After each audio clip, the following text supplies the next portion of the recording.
What is going on, everybody? Happy New Year. It is a New Year's Eve edition of the Everyday Sens podcast. Also a pregame edition here to preview the Buffalo Sabres visiting the Ottawa Senators. A little bit of a battle of the basement, unfortunately. Obviously, in the next hour, you have a 6 p.m. puck drop, Sunday, December 31st, end of 2023. Brennan, how are you doing today? How was your holiday? A lot going on in Sensland. We have a lot to cover, but we'll chug along here. Yeah, it's been a minute since we've done an episode, but I'm doing well. Yeah, happy New Year to everybody here in the chat. We've got a handful of people already coming in. So obviously the Sens. Yeah, I mean we've I don't even think I've been here to talk about Jacques Martin yet, the coaching stuff, but we're gonna get into it all today. Nevertheless, the on ice product continues to be disappointing, and then like not disappointing, beating the Leafs, and then back to disappointing. So regardless, I mean today we've got more news to break down. It seems like every other day the Sens are announcing something. So I think we talked about this before. It's easy to see the long-term plan here. And every day, they're hiring people. Like now they've got Dave Poulin that we're going to get into. With every move, it seems like there's more confidence in Ann Lauer and the ownership and everything moving forward. So 2023, I think, brought maybe the lowest lows and the highest highs of of any year in the past, I don't know, however many I can even remember, because we had so many negative storylines. And then we had the first half of the year was very negative. The second half of the year, I think, changed more into positivity, although people would argue the on-ice product is the most important thing. I think we have a lot to look forward to here in 2024, so we can dive right into everything. So we've got a lot to get to. 1 hour from puck drop right now. We do. And obviously, we were going to have a packed show regardless, but then the Sens decide, hey, let's drop our last news bit of 2023. The Sens were headline hogs in 2023, especially the latter half after Ann Lauer took over and the sale went through and everything like that. Honestly, because it was confirmed in June, and then the rest, the next 6 months was just headline for the Sens. And not all bad, just a lot of transactions, front office, like you mentioned. We've got a lot of storylines that we will get into, but first, we had a packed show, like I mentioned, but then the Sens decide to officially name Steve Staios the general manager of the Ottawa Senators. I saw this coming. I think the writing was on the wall when Dorion was gone, even when Staios was here, that he would eventually be the GM. But the bigger headline, I think, of that announcement was Dave Poulin, TSN analyst, had been in hockey for a long time, played in the NHL, all of that, is going to be the vice president of hockey operations. So that's a bit of a move that I think I didn't expect. It's a position that a lot of teams do have, but I mean, now we're just ticking off the boxes. Like that front office went from being the most depleted in the NHL to probably one of the most collaborative. I mean, there's so many people in there now, so many voices. So what do you think of this move? Personally, to me, I think that having Poulin there is because Staios is doing both of those other jobs. Like I think if they went out and actually hired a real GM, I don't think they have a vice president of hockey operations, but because Staios is going to be taking on both roles, I'm curious how it's going to work because, Staios technically is the chain of command, but he's also the GM. So technically it would go president, vice president, GM, but now it's Staios, Poulin, Staios. So it's a little bit unorthodox, I think. I'm sure some other teams run with that kind of system, but what do you think of the move? First, maybe what do you think about Staios being the full-time GM? Yeah, I mean, I was expecting it as well. I'm a little surprised they made the move so early, just because I thought maybe they would do some interviews. Like they didn't really do any interviews. They said that they like what Ryan Bonus brings, so they didn't feel the need to interview anybody else for those roles, the assistant role. Yeah, I mean, I thought they'd interview. I thought they'd wait till the summer. But at the end of the day, I did think they'd circle back. Ann Lauer loves Steve Staios. He was his GM in Hamilton, and they won championships. And it just seems like this is what he wants to try. So I did think this would happen. I'm happy about it. I know some people have said, there were other options like Matthew Darsh and Eric Tulsky and these different kind of guys who are big names on the market. But listen, like I said, I would have liked an interview for those guys. But I'm not upset at all about this move. I think that this is something we should be happy about. We've been waiting a while for change to come in that front office, and then obviously just less kind of uncertainty surrounding the team is always good. So I'm happy about it. Dave Poulin too is kind of one that I've seen some ups and some downs on, and that's from everything I've read. Like I've never spoken to Dave Poulin or anything, but he seems like a very genuine person, very good person who had a lot of connections at TSN. Obviously covered the Sens for a long time, played in the league, won the Selke. I know he's not doing a lot with the on ice stuff, but this should be someone who knows how to make player evaluations. And I know he's not quite as analytical as some people, but you know what? Like we talked about this before the year, we just want people to be added to that front office. We want to have more opinions. We're going to talk about some other stuff. There was a quote today from Steve Staios. He said that he wants this to be a collaborative approach. He said, like, he basically just threw shade at Pierre Dorion, saying it was not like that in years past, which basically means that it was all on Dorion to make the calls and make every decision, which is basically what we all saw, right? Is he was just kind of alone, because even we went through their scouting in the offseason, and like, it's such a small group. It's got to be the smallest group in the NHL. They have so few voices and opinions coming in, right? So adding Poulin just adds another voice, another opinion of how to do things, another guy to sit at the table and kind of share what he thinks, which is then going to combine with everybody else to hopefully create the best approach possible. Like, even if he's not as analytical, you've got Sean Tierney, who is analytical, right? You've got the kind of the best of both worlds coming together here and making the best evaluation. So I'm pretty happy with the moves so far in the front office. Like, it's completely different than we had before the season, which is awesome to see. Michael Andlauer, I know he said he wanted to model it after that Montreal style. Like, obviously he was an owner in Montreal too. He's done that, and now they've kind of got the multiple people in high roles to make evaluations. So I'm excited to see what happens. But yeah, very good move. And regardless of not interviewing anybody, I think it's good for the team moving forward. Yeah, and it's interesting. So I've got that quote that you were talking about pulled up here, and it's Bruce Garriock with the paraphrasing or the actual quote.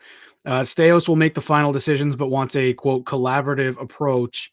And then next sentence says this hasn't always been the case here in the past. So obviously people are running with that, saying it's a little bit of a shot at Dorion. Maybe I read it more as a shot at Melnyk and the regime in general. I'm sure that there were, instances, and we've talked about it at length, and that's sneak peek can be one of maybe the storyline things that we talk about for 2023. But just the way Pierre Dorion managed people, and especially, even though he did have Eugene Melnyk there, but for the better part of a year and a half, it was just Dorion running the show with the board. So he was the guy in charge. There wasn't that kind of overlooming sense after Eugene Melnyk's passing. So I think what Staios came in and he learned. And personally, to me, and people might disagree with this, but I don't think this would be a crazy thing to say, is that the Dadonov situation allowed the Sens to fire Dorion earlier than they maybe even wanted to. Like, we all knew it was going to happen. It was, the writing was on the wall. It's a new owner, whatever, and the product that Dorion had put on the ice was mediocre at best, right? Standings was not good, but you hear Andlauer in the press conference when Dorion was fired about, we didn't have a first round pick the last 2 years, and for what? And it's a very good point. Like, that alone can lead to a GM being fired. There were multiple things. So to me, I think Staios came in and learned, and obviously reported back to Andlauer saying, hey, this is run like not very well, not run very professionally. So I think that could be a nod to that as well. But again, like, all that really matters out of that quote to me is that, like you said, they're getting as many cooks in the kitchen as possible. And there are faults to that for sure. But in Ottawa, we have been used to the opposite of that for 20 years. It's been one guy kind of making the choice, and maybe Brian Murray as a buffer, but it's been a one-man show in Ottawa for the better part of 2 decades. So I don't hate trying a different approach, having many voices in the room deciding everything. So it's exciting to me. It really is. And I've seen people, the Poulin thing, like, it's hard, I think, when you hear their takes on TV or on the radio or whatever, and you're like, oh, this guy's going to be a bad vice president. And I don't necessarily agree with that. What I do understand, even though I still don't agree with it, I understand looking at his track record, and he was the vice president of hockey operations in Toronto for 5 years, from 2009 to like 2014, which was quite literally the worst years for the Leafs. So yeah, there's reason to point at that. But again, I'm not going to say that he's not going to do a good job here because of that. I'm not ready to do that. So I like this move. Like I said, though, with Staios, I figured this was going to happen. I thought this was going to happen even if they didn't fire Dorion right now. Eventually, like what happened in Hamilton, Staios was brought in when Andlauer bought the team. A year later, he was the GM and the president, and he was only brought in as the president. I'm still not sure what happened with the GM in Hamilton, but Staios just took over. So there's reason to believe that it could happen. Now, I wanted to ask you this. We didn't even say that we were going to talk about it, but Thomas Chabot is back in the lineup tonight, which is kind of a buried headline, but it could have very easily been the headline coming into tonight. But Chabot is back, 10-game absence, another stint on the LTIR, his second this season, with a hyperextended knee that fractured his tibia, like a crazy injury that he came back from somehow. But with Shabbat back, they have to make a few roster moves, and I don't know if they have. I think they retroactively put Matthew Joseph on LTIR, so they're kind of just kicking the can down the road. But to me, this move is basically giving Steos the keys and saying, okay, deal with the cap, because Shane Pinto is back skating. He's after the games played tonight, he has 10 games left to serve. He'll be back in 3 weeks. So stuff has to happen, right? They got to sign him. They got to move on from someone. So to me, I don't know if you agree with this, but to me, I think this signals that they're getting ready to do something, because not the interim GMs can't do anything, but if you're Steos and you're looking to hire a guy maybe, and I want to talk about Ryan Bonus a little bit, but you're looking to hire someone and then you kind of don't want to make a move even though you really have to. Like there's an internal ticking clock for the Sens here. So to me, this is why they did it now. Like it's a weird Sunday, like not a news dump kind of scenario. So did you get that sense too, that the Shabbat and the LTIR and Pinto had an effect on when they did this decision? I mean, yeah, I think so. Like I said, I don't know why else they would have done it right now specifically. It's kind of a weird time. I thought they'd wait till the offseason. They do have a lot of moves to make here, like you said. So it makes sense to kind of get those cooks in the kitchen now and get everybody in place so that we're not making any, mistakes here when we've got to start making moves. Because so far, Steos hasn't had to do a whole lot. It's kind of been just like in regards to personnel, he hasn't had to do a whole lot. It's been pretty straightforward. Now he's got to he's got to sign Pinto, and then this whole cap thing is ridiculous. And then they're so strapped. They have like $12,000 or something. So if without LTIR and everything else. So we'll see what happens. But yeah, I think you're completely right about that. And at the end of the day, like I said, I just don't see any negatives to adding these people regardless. Like adding Poulin right now, like if he's into it, you're into Poulin, like why not just make it happen? Like there's really no reason to wait here. Heck, another thing to consider is the deadline coming up. Like that's obviously still a few months away, but the trade deadline, like if the Sens are, a bottom 10 team, and like another thing about the standings, and this all relates, but like I looked at it, and Washington was in the second wildcard spot, and they were like 17-10-5 last time I checked, and that's like a ridiculously good record. And they're still in the second wildcard spot. Like the East is so insanely competitive. You look over at the West, and the second wildcard was I think 19-16 when I last checked a few days ago, and it's like, man, if Ottawa was in the West, you'd feel like maybe there's a fighting chance here, but the East is so competitive. There's so many teams that are good, which is just, of course, Ottawa's luck. But like, you look at the trade deadline now, and when you get to March or whenever that is, April, like if Ottawa's way out of the playoffs, do you not think about trading of Vladimir Tarasenko, right? You've got other guys on the roster too who might be on the way out, and that sucks to say because I'd love to keep Tarasenko specifically, but at the same time, you might have to move guys like that if you're way out of the playoffs, and they're going to be probably leaving anyways. So it's another thing to consider. They're going to have to make a lot of moves here, probably more than they were hoping to make towards the end of this season. But yeah, with that, I think you're correct, and that there probably is some time aspect to this in regards to everything that's kind of happening. But yeah, like I said, I just don't see any downsides to this. And also, yeah, I'm happy that they kept Ryan Bonus, because pretty much everybody else from the past regime is gone. Like they basically booted everybody except for Jack Capuano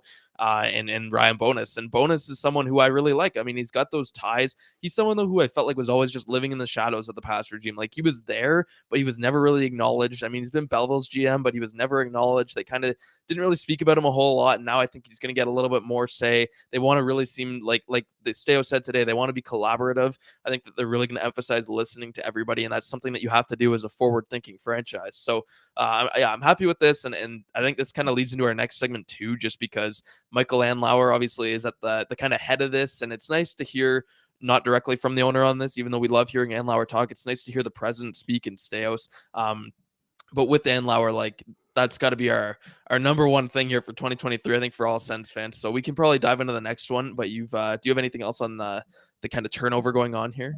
Yeah, so I kind of want to tee up this one, and I poorly explained to you what I was thinking about doing when we were deciding what to talk about today. So I've got it as the 2023 storyline draft. So because there were so many storylines, and we can do our best to rank them and whatever, and like the thing is, I think it's subjective. So what I wanted us to do is each of us will go back and forth here. We'll do like a draft. So you pick first, and you can say, okay, I think the craziest, best, my favorite, whatever it is, storyline from 2023 was blank, and then I'll go and I can't pick the one that you did. By the end of it, we'll have 6 storylines that will be pretty prevalent in the Sens. I think there were more than 6 for sure. But I think that's a fun exercise. So maybe like, and people in the chat can follow along, like see if we had a bad pick or whatever. So I'm gonna let you go first, and then I'll go second, you go third, kind of thing like that, just back and forth. Just it'll be a way to talk about it. You can explain why you put that one there, kind of thing. It's basically just us making a ranking, but I think the draft format's kind of fun because we don't know what's going to come next.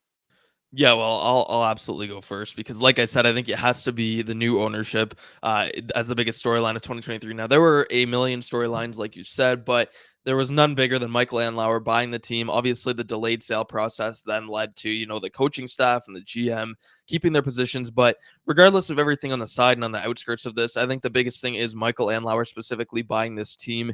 And that's just because, like, look back at the last 20 years under Eugene Melnick, and you just see like how many issues there were internally, externally. Like the on ice product, we had a few good years here and there, but realistically, there were so many underlying issues that came out, especially once Andlauer bought the team. That has to be the number one thing on our 2023 bulletin board. Like Michael Andlauer, we keep saying this season sucks. Like this season on the ice has been extremely frustrating. It's hard to watch. Like it's just disappointing to watch a team who should be good be so like not even just bad, but like shamefully awful. And then you've got the long-term plan, like the long-term thing. And I know we hate to talk about the long-term at this point. It's been so long, 7 years here. But the long-term outlook is really what's keeping everybody going at this point. It's why people are still filling the arena. Like everybody likes Michael Andlauer. They're on board with his plan, even though things aren't working right now.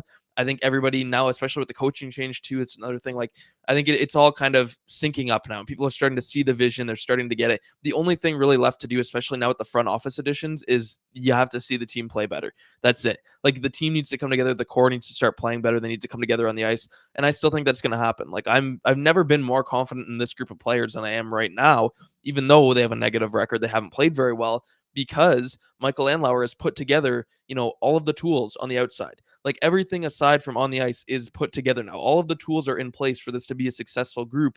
The guys just have to figure it out on the ice. And I think that they're going to because of new coaching too. And again, that comes back to like Andlauer deciding to make that decision, right? And Steos too. But at the end of the day, it all comes from the top, and Andlauer's at the top. So, he's the one who's probably initiating this. Like, yeah, I think we need to make a change here, and Steos, and they have these discussions. So, yeah, that's the biggest thing for me. That's my number one. We've talked a ton about it. You can go back and watch the episodes if you want to hear more about the ownership, because we broke it all down in depth. But at the end of the day, it was just time for that to happen. It's unfortunate circumstances how it did happen with Eugene passing, but at the same time, like it had to happen for this organization, for the sanity of the fans, for everybody involved, the sanity of the players. Like it was necessary and it was time. So Michael Andlauer is kind of our saving grace of the 2023 year for me. Yeah, and it's funny because like him buying the team isn't just one day. It spanned over months and months. Like even when we knew he was going to get it in June, and then the next 3 months were kind of in limbo while the things happened behind the scenes. Like we didn't expect any of that to be so long, I think. So that's why, yeah, that's a slam dunk first overall pick for sure. Okay, I'll do second overall. I'm gonna go with the Dadonov Pierre Dorion situation, just because, like you mentioned, I think the ownership thing being first is obviously massive. But it's the domino, right? If Andlauer's in charge, I don't know if Dorion gets fired for that. Maybe he does. But anyway, we felt like it was going to happen. We talked about that earlier. But I'm going to go with the Dadonov thing, just because as a Sens fan, ownership aside, like that was by far the final straw with Pierre Dorion. It was the worst. Just the worst possible, like kind of I guess scenario for Dorion's end. Like I assumed it would be just a bad trade, one of the bad trades he's made or something like that, or one of the bad like signings and stuff like that. But it took one thing at the end for that to go through. So that's mine. It's the Dadonov thing. It was the final straw for Pierre Dorion's tenure. If you have a third overall one, just let me know what the third overall one is. I'm going Dadonov, and there's other ones. I think when you get to the second one, it gets a little bit dicey. But second overall for me is going to be the Dadonov Pierre Dorion firing. Like I'll put it Dadonov / Dorion firing. That's what it's going to be. Yeah, and I'm with you on that. That was just such a blunder. Like it was such a blunder. Now the Sens are going to lose a first round pick out of it. Like Dorian lost his job, but the Sens are really suffering here at the hands of it in the long term. But then you know what? That comes back to the ownership, because then that led to Michael Andlauer calling the league out, which I thought was hilarious. And that was like the first thing that everybody kind of took with Andlauer and loved him because of that. So I think it all comes together. But yeah, third overall, I'm going to move on to it.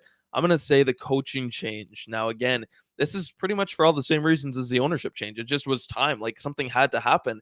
But Jacques Martin is could also be the title of this. I mean, him coming back is awesome, but for me, it's more the coaching change, and that's more so DJ Smith being fired. Now, I know people love DJ as a person. He seems like an awesome dude. But my God, like I was probably at the forefront of the it's time to let DJ go train, because I could not keep sitting here for the whole season while DJ Smith kept running this team. And whether it was his fault or not, like the team has looked better without him here since Martin took over, but obviously they've still had some faults. They looked terrible last game and they haven't been a whole lot better, which leads to people questioning the core a little bit more, which is fair.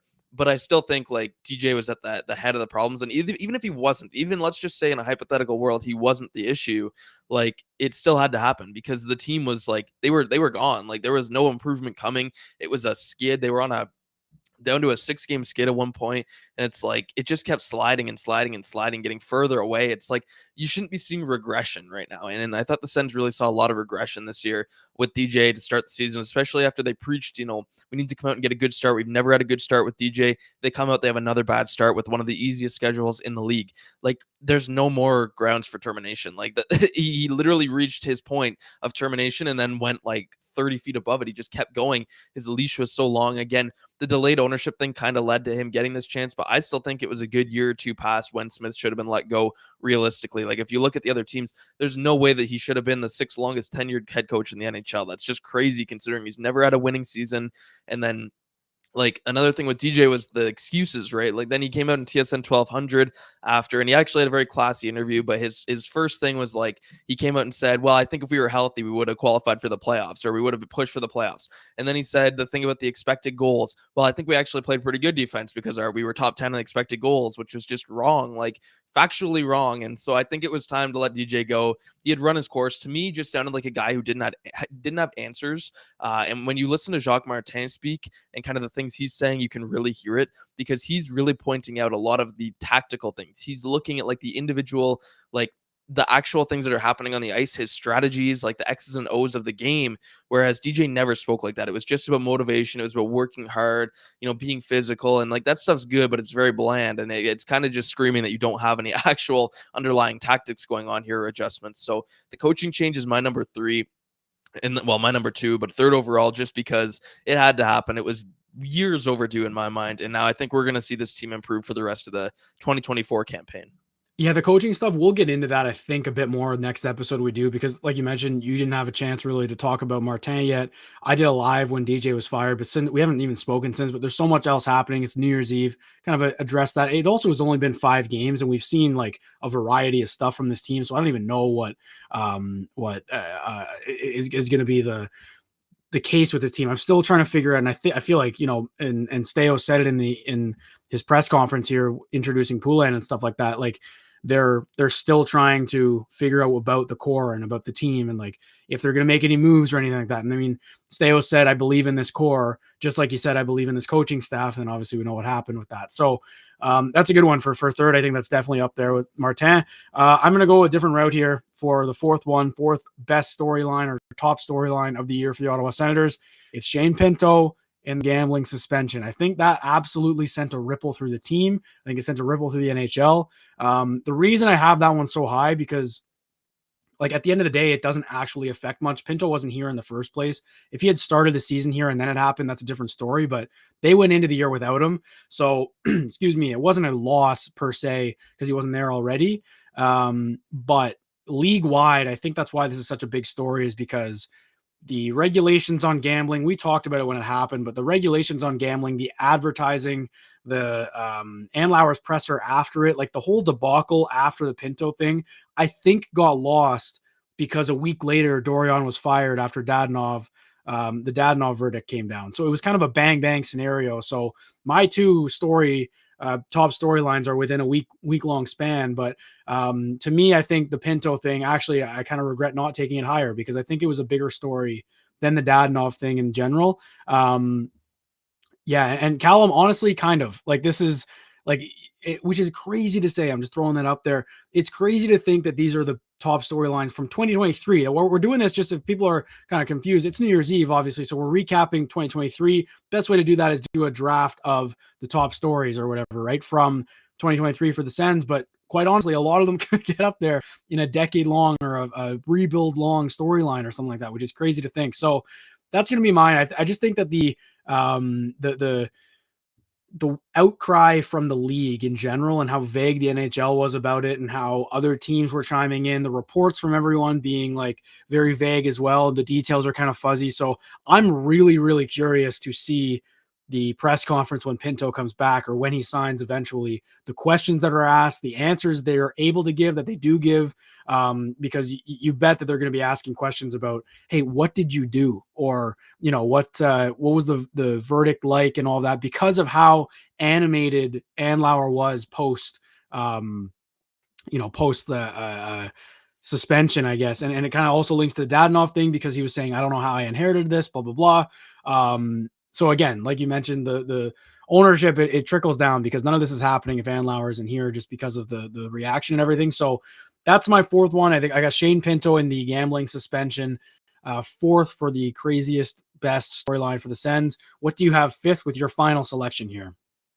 Yeah, so that's a good one, the Pinto one. I had that written down for sure. That's just so insane. Like the first player in history is wild. It's a bad thing, but it's kind of impressive. So, anyways, we'll move on to the fifth one here. And for me, I've got two left that I really like. I've got like a handful written down, but two left. I'm hoping you're gonna get the last one as number six. If not, we'll just quickly touch on it. But for fifth, I'm gonna go with Jake Sanderson signing an 8-year contract. Now, this one, I think people almost forget about. This was right before the season. This was in September. And you know what? The timeline, so much has happened that I won't even lie. I had to look up when this happened. I thought maybe it was in 2022. I was thinking like this might have been a full year ago. And I'm thinking it's like just recent. But no, it was recent. It was in September of 2023. So Sanderson signing that 8-year deal. We talked about it when it happened. This is huge for me because I think that with his play this year. So what I said when it happened was I think if they waited until next year, which was very viable, that could have happened. It happens a lot with players like this, young players. I think that he would have gotten upwards of $10 million. Now, that's a little bit crazy, at least 9, but I think that his play this year has really shown like he's been a very, very, very good defenseman this year. I'm teetering on elite. I know he's had a little bit of a couple rough games here lately, but as a whole, I think he's been a phenomenal defenseman lately. And with the salary cap going up too, I think he very well could have gotten $9+ million per year next season if they waited until the summer. And so I think it was a huge storyline because he signed early and because they got him to commit, but they also committed to him. Now, this was a Pierre Dorion move, if I'm not mistaken. So obviously, Pierre getting kind of one of those last little appreciations from him with the contracts. His actual strength was the contracts. But yeah, this was a huge thing because I think that they would have been spending a lot more on him had they waited. And it was a bit bold. People at the time, similar to the Tim contract, at the time, everybody was kind of, all the other NHL fans were raging about it and saying, oh, this is a terrible deal. What are you doing? And he gets the same amount as Owen Power. And people think Power is significantly better because Ottawa is Ottawa. And it's just, there's a lot of different things surrounding Sanderson, but I think that it was really smart of the team to bet on him, the past regime to bet on him and kind of get this done. And I'm really happy he signed too, because like I said, I just think he would have gotten a huge pay boost compared to what he's actually going to be getting starting next year. So huge deal for me, I think, and just getting him locked up because really Sanderson, he's 20, maybe 21 now. And I think him and Stützle really are the two core players at this point. Like, yes, obviously Tkachuk and all the other guys are part of the core, but I think Sanderson and Stützle are at the top of my pyramid. Like, you've got that tier list. They're like the S tier at the very top for me, and then it kind of goes to everybody else. So that's mine. But yeah, you can hit it up with your number 6 as we conclude this little segment here. That is a good one. I didn't have that on my board. I'm not gonna lie. I didn't have that one kind of ready, but I was leaning one way for one. I think this might be the other one that you're thinking of. So I'm gonna leave that one for you, and I'm gonna pull another one out. I'm gonna go with Tkachuk calling out the fans. I think that was almost, again, lost in the shuffle. I'm going through the dates here, and I've named the 3 storylines I have happened in the span of 8 days or 7 days or 9 days, like in the span of a week and a half. It was October 26th was Pinto suspension, and then the 1st, I believe, November 1st, I think Pierre Dorion was fired, and then November 4th, it was the game against Tampa where Kachuk called out the fans for booing. So I'm just going with basically that week. But I think the Brady thing is more, we're going to see that roll over maybe into the offseason, and we're going to talk about keys to success and everything for 2024 and our thoughts on Jack Martin, everything like that so far. But I think you and I both agree on this. It changed things. It did. And people might like, I do understand like rolling your eyes at getting mad about that, because yeah, players are supposed to be animated, supposed to care for their team. It's a good thing. And we said it at the time, both of us, that it's a good captain quality. It is in terms of a team, but in terms of the market and where you were, I think it was a bit, I would imagine he wants to take that back maybe a little bit, and more so honestly because of what's happened after. Like quite frankly, it's gone completely south since he said that. They had a little bit of a turnaround after they won 405, and then everything tanked. They fired their coach that he was standing up for, so did not go well. And quite honestly, I think Kachuk is maybe playing with a bit of an injury that people have been speculating about, but that's just because he hasn't been to the standard that we are holding Brady Kachuk to. So I'm going with that one just because it's not even necessarily what he said. It's more just the aftermath after it and everything like that. But it flipped a switch for a lot of people, I think. And that's the first time this entire rebuild where the players have been in question. Like the whole time, I'm going the last 3 seasons when there were genuine expectations and expectations for improvement, I should say, in 2022, 23, and now going into 2024. This is the first time where I feel like the fan base was a little bit divided maybe on the type of player that Kachuk is, or the type of captain, or the type of group and leadership that this team has. It's the first time. And I think that's a fair statement. Not saying that I disagree or agree with any one stance, but that's my third one. I think that was a big moment for the franchise. It was a big moment for, even the booing in general. I'll put Brady / booing like that. The booing in general was a turning point for the fan base too. Like, when's the last time we booed our own team? Never. I don't remember that ever happening. Maybe a bad power play or something like that here and there, but this was multiple times. It probably happened again last game. I didn't have a chance to watch the game against New Jersey, but I'd imagine it'll happen tonight if they don't play well either. So, like you mentioned earlier with the ownership thing and people still filling the building because there is optimism off the ice for the first time ever in Ottawa. It's a sign that things are there. Like, there's a rabid fan base here, hungry and starving for a contender and for a competing hockey team. And we don't have it right now. So the fans booing is kind of my third storyline. The sixth one, there's a lot more that we didn't even get into here. So what kind of, honorable mention, maybe like the DeBrincat saga. That's the one you were thinking about, like the whole DeBrincat situation. That was going to be my other one. That was a big one. Yeah, mine though was Alfie returning. That was my last one. Just Daniel Alfredsson coming back. Don't even really need to say much about it. It's just Daniel Alfredsson came back, and we were all like, I made a video about it years ago. It's just like everybody was wanting this to happen. Every single Sens fan wanted this to happen, and he came back, and now obviously he's on the bench, so it's just escalated quickly. But that was my big one too, just because we were all waiting for it to happen. And another thing that new ownership did, Michael Andlauer, very smartly buying into the whole, appreciating the fans and listening to what they want. Everybody said they want Alfredsson. What does he do? He goes out, he gets Alfredsson. So that was my last one, but we can leave that as an honorable mention, and I'll post these two so everybody can see them that wasn't watching. Yeah, that was fun to do. It is basically a ranking. I think we got that pretty fair when we see it in writing. I think that's a pretty accurate ranking of everything. But I did want to mention, just because a lot of those were negative, and it was not a great, obviously it hasn't been a great calendar year in general for the Sens. It's been better than the past, but we should mention like them bolstering the front office, and it goes to today's moves with Dave Poulin, promoting Ryan Bonus, because associate I think is more better than assistant. Like, I think it was a promotion because he probably had offers elsewhere. Anyway, it's a good thing that they're doing that, because going into next year, and you mentioned the deadline, you kind of alluded to that, and I do want to pull up keys to success in 2024. We can maybe finish on this one because I think we can take a while on this. Obviously, New Year coming up tomorrow.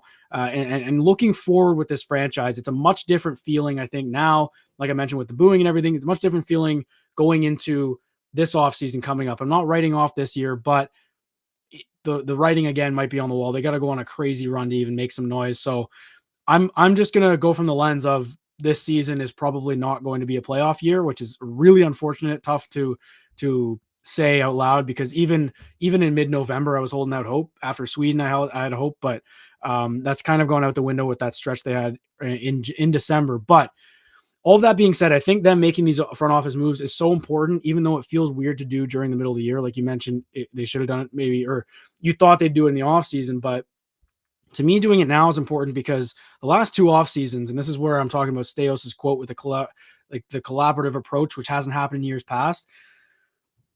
Yeah, the last 2 off seasons were just Dorion going to town, right? It was Pierre Dorion in 2022 just playing NHL via GM mode, and it was a lot of fun. Like I had a lot of fun following it.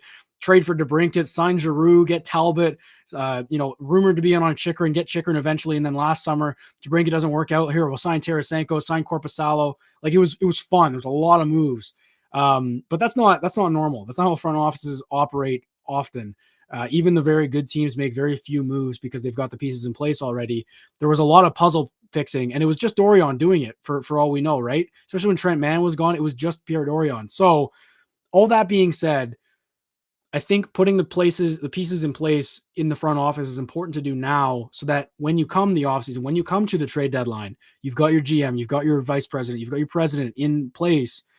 Now that you've got all that set, you can have that approach to the deadline. You can have 5 people saying, hey, should we trade Tarasenko? What do you think we should get for him? Do we want a high-end prospect? Do we want a first-round pick? What do we want to do with our first-round pick this year? Like there's multiple people because, again, you have to decide if you want to defer your first-round pick penalty to next year, 2026, whatever it is. So I like putting the pieces in place. So I'll just start it off here. The key to success in 2024 for me is just letting the front office cook. Like this is going to be, like you mentioned with Staios, he's made one move, and that's firing DJ and hiring Martin, right? And I guess bringing in, I guess just in terms of the actual roster, he hasn't really done anything. He hasn't had to do anything yet, but literally next week, I'm expecting them to make a trade for this cap space thing in the next few weeks anyway. So I think the key to success in 2024 for me is just let Staios go to work. And that's the first one because the pieces are there. We've all been saying it and everyone knows it. Poulin says it.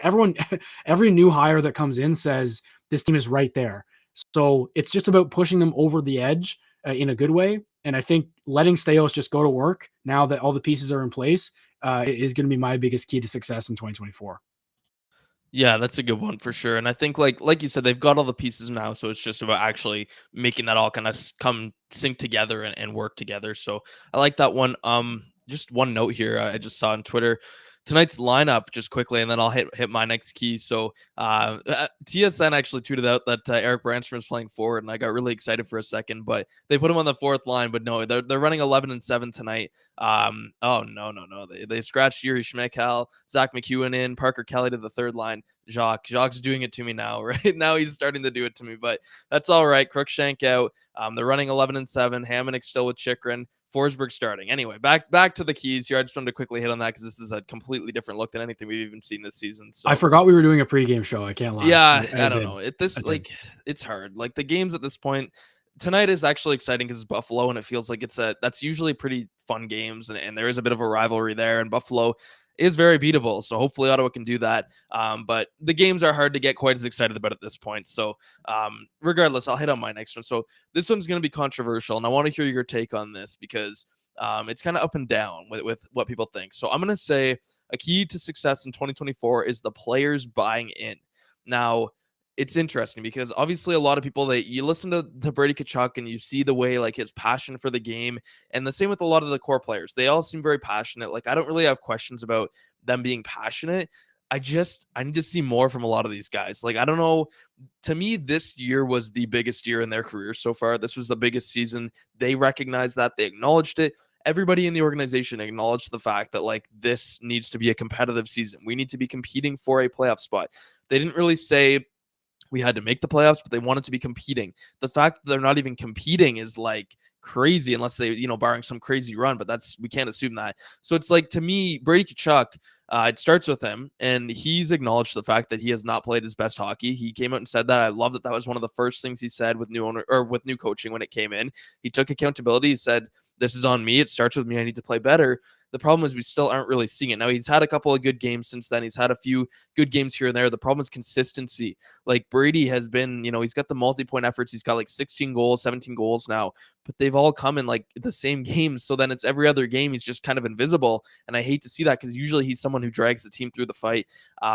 Kachuk is someone like when he's playing hard, the entire team is playing hard. It really does start with him. Like he is the energy ball and like the heartbeat of that team. When he's having an off night, the team is having an off night, and it's no coincidence. So Brady, I just want to see him kind of be engaged more every night. Maybe that's just something I'm seeing, but I've seen some other people say it on Twitter too. Like he just doesn't seem as engaged as we saw in previous years. So I don't know what that's about. But then you look at a guy like Stutzla, and I tweeted this the other night too. Tim was like a top 10 center for me last year. He was insane. Like the points are one thing. He had 90 points last season, but it was just a nightly thing with him. He was carrying the team. He was making things happen with the puck. If they were struggling, Stutzla was out there and he was going end to end, making a play.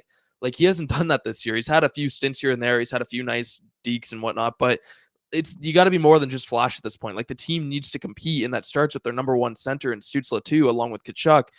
Tim just hasn't been that guy. His production's there. I know he was on a point streak. That's good. But like at this point, I'm looking for more than production. I'm looking for a guy who's really carrying the team, putting them on his back. So I haven't seen enough of Tim doing that. And then you look at the other guys. Batherson, I think, has been their most impactful forward over the last, 20 games. Like he's been phenomenal over the last stretch, really making a difference and being an impact player. He's not just being complimentary. He's actually driving the play. I just need to see that from the other core guys because right now we are. And then you look at the defense too. Shabbat's been hurt, but like Chikrin's had a lot of mishaps in his own zone. However, he's been good up front. I need to see the core players kind of buying in a little bit more. And it's hard to know if they actually are because we aren't in the room. It's just when I see inconsistent effort or I see them kind of being lackadaisical on the back check or cheating out of the zone. I know you didn't watch New Jersey, but there was one of the goals. I think it was a Toffoli goal. I think. Stutzla and I think Kachuk and maybe somebody else, they all like just went flying out of the zone before the Sens had total control of the puck. Tarasenko turned it over. It went right to Toffoli in the slot, who was standing all alone, one-timer into the net. And that's because like these guys just cheated out of the zone before the puck was there. It's like, why did you do that? You have to buy in, and that starts like committing defensively. So I just need to see these guys kind of step it up because it really does start with the core players, which is kind of another key for me. Is just in general, the core players need to be a little bit better. And that's not production. That's just driving play. That's committing defensively. And I think that with Jacques Martin, they're going to start doing that because we're starting to see it. We've heard him talk about it. The first thing he said about Stutzla was like, he's got all the skill in the world, but we just kind of need to teach him to commit a little bit more away from the puck. And that's all it is. So my key really is the players buying in and the core being a little bit better, especially away from the puck. Stutzla is fascinating to me because I put out a tweet of, I don't know, maybe a week ago, like before, or maybe 2 games into Martin taking over. And it was just about like, I do find it crazy saying Stutzla's the problem. Like, cause there are people saying that. There are people being like, he's the reason this team isn't good. He's the reason the coach got fired is because he's the problem and he's not going to change or whatever. And I understand being the highest paid player on a team comes with scrutiny. When they're doing well, you're going to get praised. And when they're not, you're going to get scrutinized. And believe me, he has not been good this season, or he hasn't been good to his standard, even though the points are there, like you said. But with Stutzla, I don't find it's a commitment away from the puck. He has the puck on his stick a lot because he is a good centerman. I find he's always back in the zone enough. To me, my issue with Stutzla is just his puck management, which the team has talked about a ton. But because he has the team so much, or the puck so much, he's turning it over way too much for having it that often. That's the problem. And it's knowing situations. And yeah, you've got all the skill in the world. You can definitely do a spinorama and get around a guy and it looks great. But if that only works 2 out of 5 times, I don't want you doing that. Take the 3 out of 5, just get it out, make the safe play. I find that's what Stutzla's problem is. And I think when it doesn't go well, it kind of snowballs a little bit. But I don't buy the notion that they're not buying in, but I do agree that they need to buy in. And it has only been 5 games. And quite honestly, I think there were, for the most part, other than that New Jersey game, very positive signs. Even though they were blowing leads in the third period, like they looked like a better team. They were committed defensively. Obviously got good goaltending, which changes everything, but it just seemed like they were buying in, especially that Toronto game. So it's unfortunate that it all kind of fell apart in the Devils game, but I think that is a big thing because Brady mentioned it too in his first interview when after DJ was let go. It's once the GM goes and the coach goes, the next move is on the players, and that's going to be the next focus for everyone, right? Like everyone's locked into these contracts. You've got a pretty solid core here, but if you can't find some success and you can't evaluate these players under Martin in the next little bit, in the next however many games we'll have, 45 games, 50 games, then you're going to need to make decisions on the team. And a Drake Batherson's a great example, awesome example. because he's really picked up his game in December when I think he's second in the NHL in even strength points in the month of December, which is insane for Batherson because he was a minus 35 last year. So he had no even strength offense and was very bad defensively. But you look at Batherson and he is legitimately, you can tell a difference between why he was playing with DJ and how he's playing now. And that correlates. So when I see people say like, Tkachuk and Stützle were favored by DJ and they don't like Martin, like that's all speculation. And until there's actually something concrete to suggest that, like if next summer Steve Staios goes ahead and trades Tim Stützle because he doesn't like the way he fits in this team, that's a whole other thing. That will not happen. That won't happen because he is their guy and he's a guy you can build around. This isn't a guy who comes in and and Tkachuk too. This goes for both of them. These aren't guys who come in and say like, "Woe is me, I got to be the king here." Like they want to win. I think that losing affects them in different ways. Brady mentioned it after last game that they got away from their game after penalties. So it's just stuff they have to learn. And I think this year, interim tag on Martin for the rest of the year is to do that. It's to let these guys learn good habits, which they had not learned under DJ. And it's not a testament, or it's not a slight against DJ, but it's more of a testament to Martin's coaching style where you get bad habits out of your game. So you get that play where Stützle hangs onto the puck an extra little bit longer in his own end, get that out of his game so he can just make the safe pass. Like little things like that need to change. That's what I think the message needs to be, I think, for the fan base. It's like, let these guys, like we have to give them a chance to learn too. We can't just say after 5 games, oh, Stützle doesn't have it under this coach, he's the problem. If we're at the end of the year and he still hasn't really pieced it together, that's a bit more of a conversation to me. But I do agree. Like every NHL team goes through a coaching change. Like every NHL player has gone through a coaching change in mid-season at one point in their lives, right? And one point in their career, it happens all the time. Coaching changes in general. So if you prove that you can't adapt to a new coach mid-season, other guys are going to prove they can, like Batherson or like Josh Norris has looked great too. So that's kind of where I'm at. Like we have to give them time, but I completely agree with that being a key to success. Again, with the booing and stuff like that, that changed things where we're now holding these guys accountable, where we wanted the coaching to do it, and it seems like they will now. And I think we're going to see that a little bit more.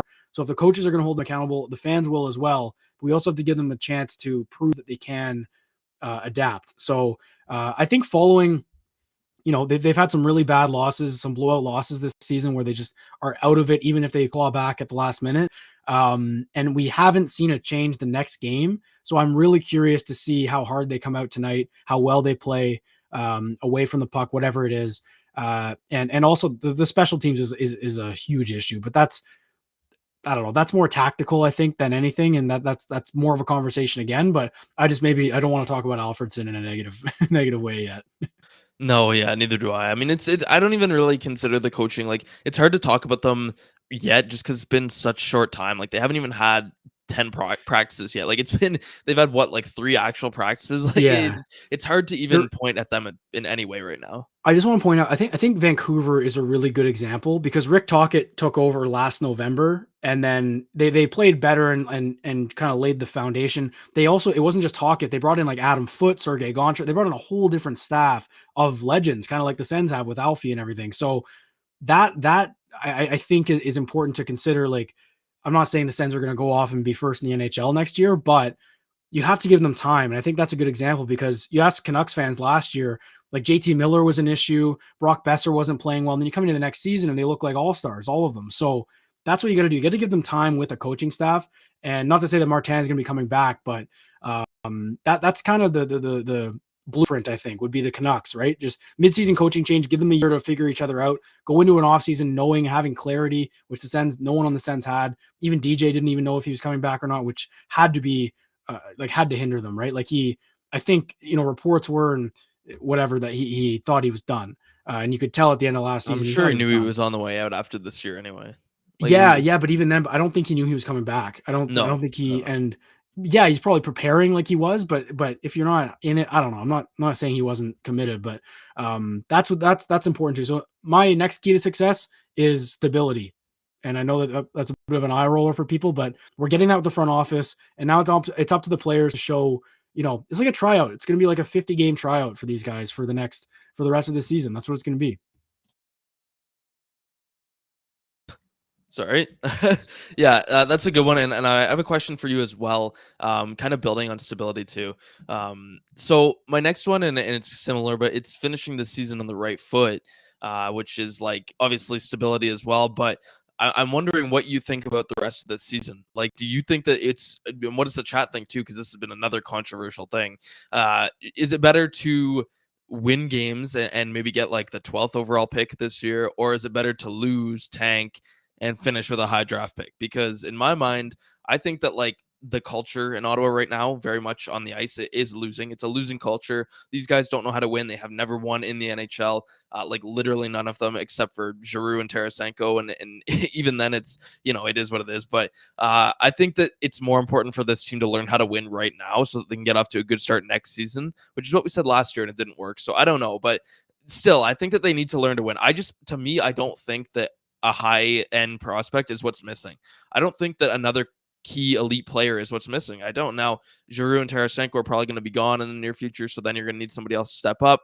This is why we wanted to keep DeBrincat, but either way, I don't know. For me, I need to see this team start winning, and I think that's for our sanity, yes, but it's also just these players. Like Brady Tkachuk came out and said that he was having the worst time of his life. This was like the hardest time of his life recently, and this is not even halfway through the season. So it's like this is really wearing on these players, and that's why I do feel like they're buying in, is because it's not like they don't care. They obviously care. It's wearing on them, but I think that at the same time, they need to get out of this kind of funk that they're in. Like this whole, I think right now they're lacking confidence. They don't really believe in themselves, and they need to start believing in themselves because it's hindering them. Like Brady Tkachuk saying that, it speaks volumes about kind of what the message is in the room, or what they're kind of all thinking to themselves, which is that like, how do we win? What do we have to do to get a win? Because we haven't done it. Like we have not figured out how to string games like wins together. We haven't figured out how to be competitive like the other teams in the league, and it's really hard to watch at times. But I think that that's something they need to figure out for the rest of the season. For me, I'd rather them kind of win out.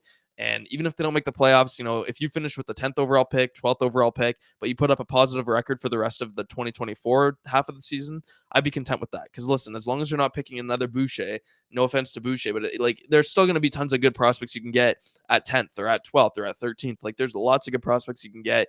Bolster your prospect pool, and then kind of get the best of both worlds by also learning to win a little bit right now under a different coach. They need to, I guess the better way to put it, they need to fix a lot of their issues over the rest of this season. They need to get rid of a lot of the issues because they have a ton of them right now. The power play is one, but like the play away from the puck, like the defensive zone is still a mess. It's just they have no idea how to manage the puck. Like they're giving things away. I know Tarasenko on that one goal I talked about earlier with Toffoli.